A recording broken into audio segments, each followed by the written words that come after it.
Paul and the other disciples, they penned this letter. It's filled with care and affection and love to the church that was birthed amidst chaos and violence. A church that was misunderstood and maligned. A church that resisted the empire's lust for power and oppression, yet did so from a station that was rooted in enemy love and prophetic imagination, that believed that one's enemies could, by the grace and power of God, become one's family members in faith.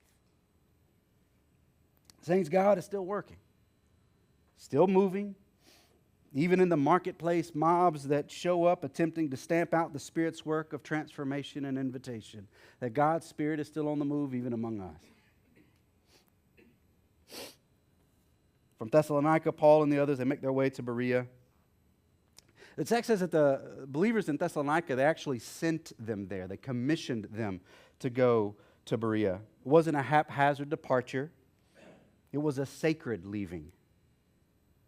A journey commissioned by the community and baptized by the Spirit. So the disciples, they depart Thessalonica. They arrive in Berea, a town just a few miles away. It's not far. And they just run it back.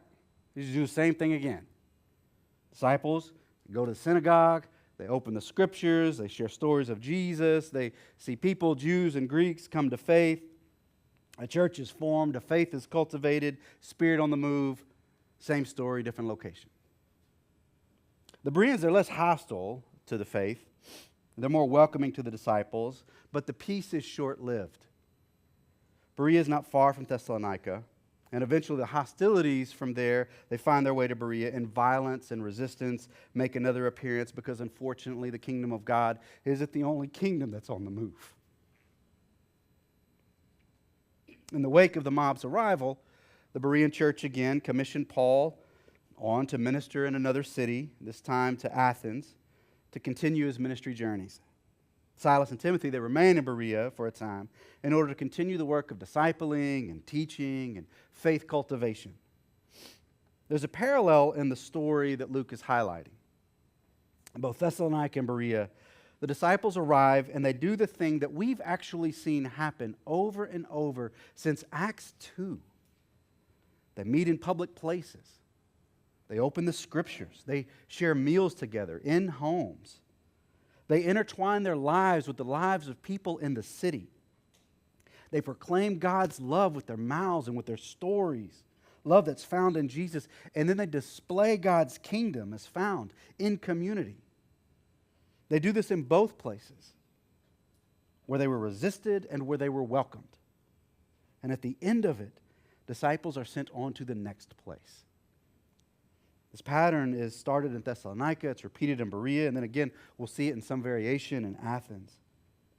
And it's our task too, Christ City, as those striving to follow Jesus in this place, in this particular era of human history, what the Spirit is inviting us to do is quite similar to these ancient invitations that we read about in Acts.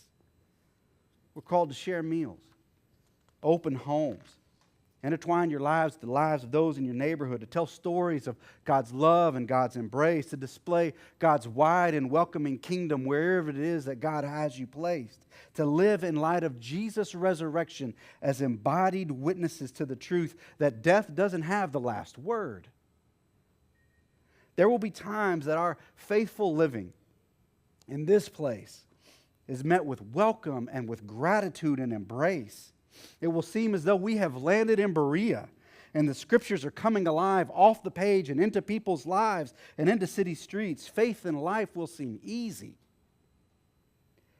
And there's what I got to tell you. You know already, there's going to be other times where living out faith will be met with disregard at best and brutality at worst, where our calls to love, to care for the poor and the immigrant, those marginalized in our cities, our gospel proclamations that all people are made in God's almighty image collide with empire rage.